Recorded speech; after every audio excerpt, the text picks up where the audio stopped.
Alors, quels sont les meilleurs outils pour travailler efficacement en visio? Suite au webinaire du 16 avril sur comment prendre la parole et affirmer son leadership en visio, beaucoup de questions concernaient les outils et je vais prendre maintenant le temps d'y répondre. Avec une première question de Jean-Christophe, quelles sont les références et les applications du robot? Alors effectivement, pendant le webinaire, je vous ai présenté un robot français qui est un robot de téléprésence qui s'appelle Hubo. C'est Fabien Kaplanas qui m'a contacté lorsque j'ai lancé le teaser du webinaire et qui m'a fait vivre cette expérience qui est très intéressante. C'est effectivement de prendre le contrôle d'une application de visio, mais en plus d'avoir sur le côté un petit joystick qui me permettait de me déplacer dans la pièce. On voit tout de suite l'intérêt que ça peut avoir pour des réunions et de pouvoir effectivement voir séparément chaque personne, de pouvoir donner le sentiment comme ça que je m'adresse individuellement à chaque personne. Et je trouve qu'effectivement ce type de techno a un vrai intérêt et il serait dommage d'attendre le prochain confinement pour s'y intéresser. Alors une autre question de Sandrine concernait les réunions en visio. L'animation de la réunion en tant que telle nécessiterait un webinaire complet. Alors ce n'est pas du tout notre spécialité, hein. Il y a beaucoup de littérature, beaucoup d'articles sur comment avoir des réunions plus efficaces, hein. On sait tous à quel point une réunion qui traîne en longueur peut être pénible. Cela dit, effectivement, beaucoup des conseils qui ont été donnés pendant le webinaire s'appliquent, hein, à avoir des prises de parole plus préparées, plus courtes, hein. Quand on anime une réunion, effectivement, demander à chaque personne qui a un sujet à exprimer d'être capable de le faire dans un format de 5 minutes, dans un format pitch, c'est quelque chose qui va être vraiment très très très intéressant et qui va dynamiser vos réunions.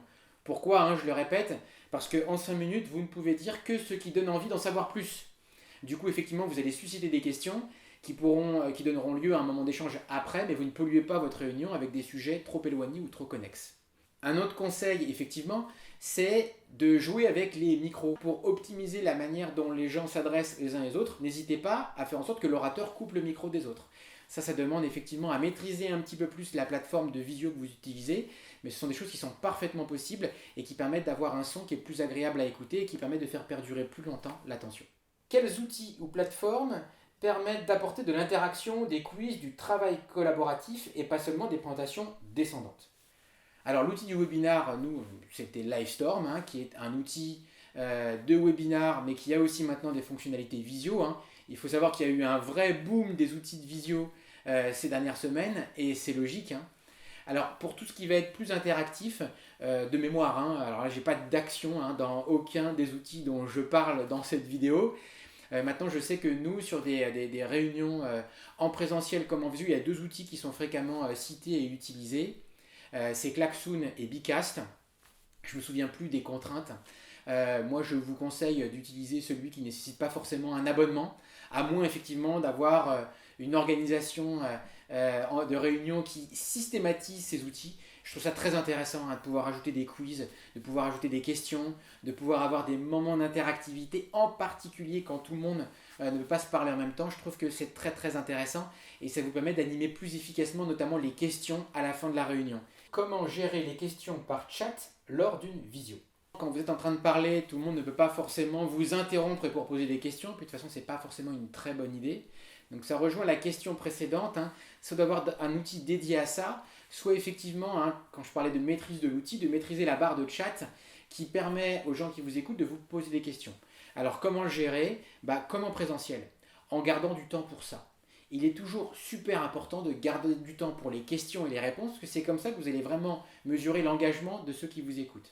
Donc, on a l'habitude de vous dire, hein, pour une réunion d'une heure, timez votre présentation sur 40 minutes, comme ça vous laisse 10, 15, 20 minutes d'échange. Au mieux, les gens seront partis plus tôt et tout le monde adorera ça. Et puis sinon, vous aurez un super temps d'échange avec le public. Donc gardez du temps à la fin, ce qui vous permet effectivement de brosser les questions et d'avoir un vrai temps pour y répondre. Il y a quelque chose qui peut vous aider, c'est qu'effectivement, le problème c'est que si vous avez beaucoup de questions, ça va prendre du temps comme ça de les parcourir à la fin. Donc ce qui peut être intéressant, c'est que vous ayez un collègue qui travaille avec vous et qui, pendant votre intervention, relève les questions, les classe. Il y a quelques outils comme Livestorm qui permet de noter des questions, hein. Les gens peuvent voter pour des questions, ce qui permet de faire remonter les questions qui ont eu le plus de votes. Si vous n'avez pas ça, s'appuyer sur un collègue qui va pouvoir lister les questions les plus importantes et vous poser des questions globales qui vont vous permettre en une seule fois de répondre à plusieurs personnes, c'est quelque chose qui peut être précieux. Merci encore pour votre participation. Continuez à nous poser des questions par mail ou via l'interface thepresenters.com. Si effectivement ce moment vous intéresse, on le pérennisera de manière à plus fréquemment revenir vers vous et répondre concrètement aux questions que vous vous posez quand il s'agit de défendre ces idées.